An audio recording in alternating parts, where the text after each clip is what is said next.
Hey guys, so I don't know how much you know or if you've even heard, but there is a Christian genocide happening over in the country of Nigeria.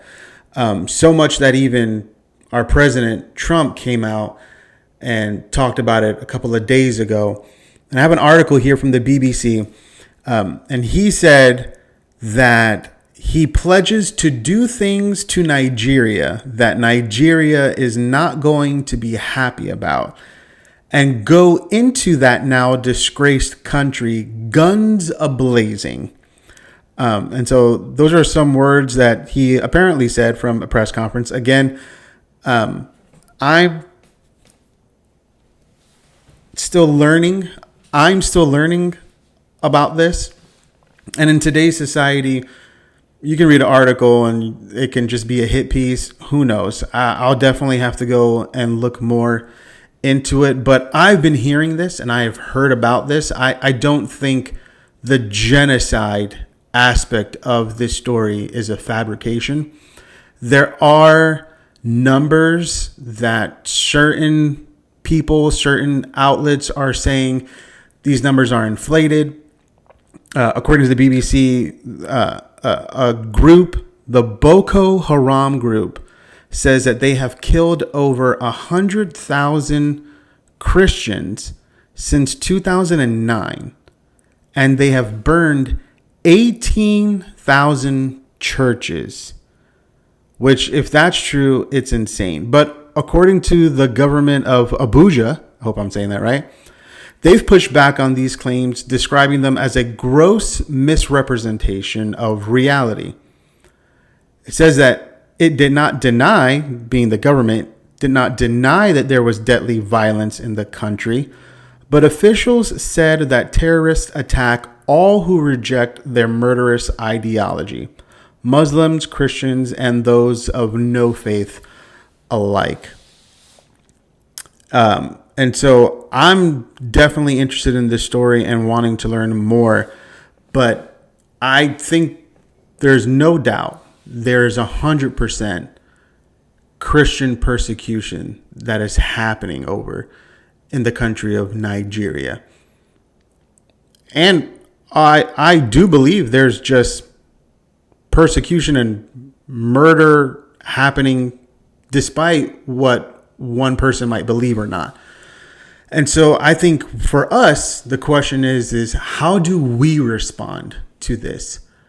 What is the action course that we're supposed to take as Christians? What are we supposed to do? And I think the first thing that we need to do, as much as it can sound like a cop-out, but it's not, is we need to pray.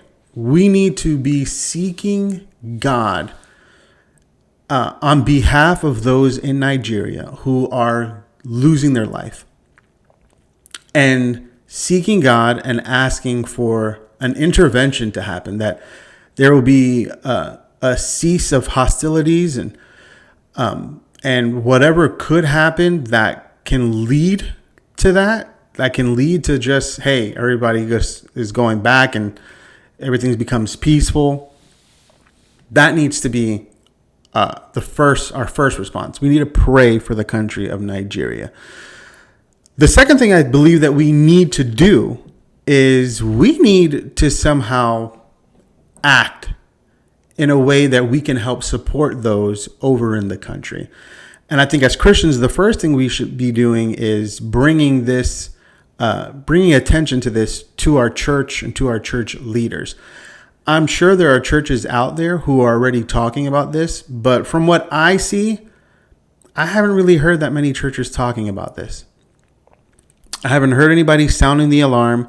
I haven't heard anybody say, hey, this organization, or we're starting this fund for the purpose of Christians in Nigeria, for the people who are being persecuted, who are being murdered in Nigeria.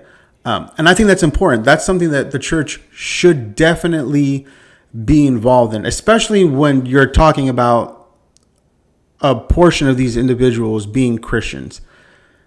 If that's not what the church is supposed to be doing, if we're not supposed to be somehow helping with that, then I don't know where our priorities are. I would say that our priorities are definitely not in the right place. So I would say bring it to your church leaders. See if there is already an organization, some type of ministry that they are affiliated with, they are partnered with, where they can, where you can donate to go to the people over in the country of Nigeria. There are also other organizations that I know of that are already partnering with people to go help donate funds, to even go personally themselves and send relief, missionary work. Some of those organizations are Open Doors International, Help the Persecuted, and Global Christian Relief. I'll go ahead and drop those links in the description, as well as the link to the BBC article for anybody who's interested in learning more about this.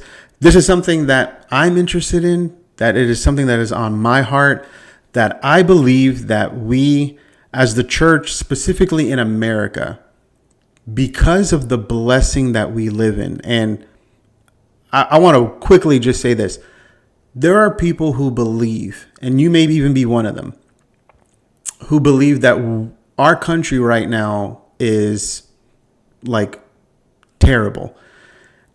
And there may be certain things where you can be justified in that, but I promise you, you are living in the greatest country on the face of the earth.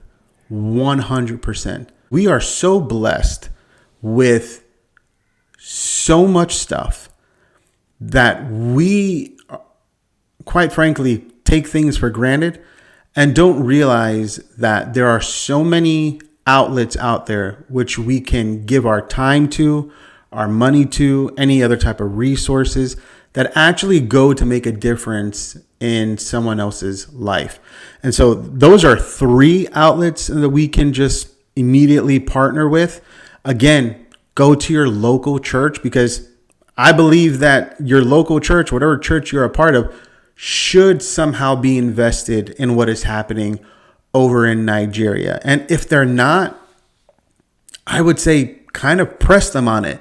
You should press them on it and say, hey, this is a big issue that is happening and the whole world has taken notice of it.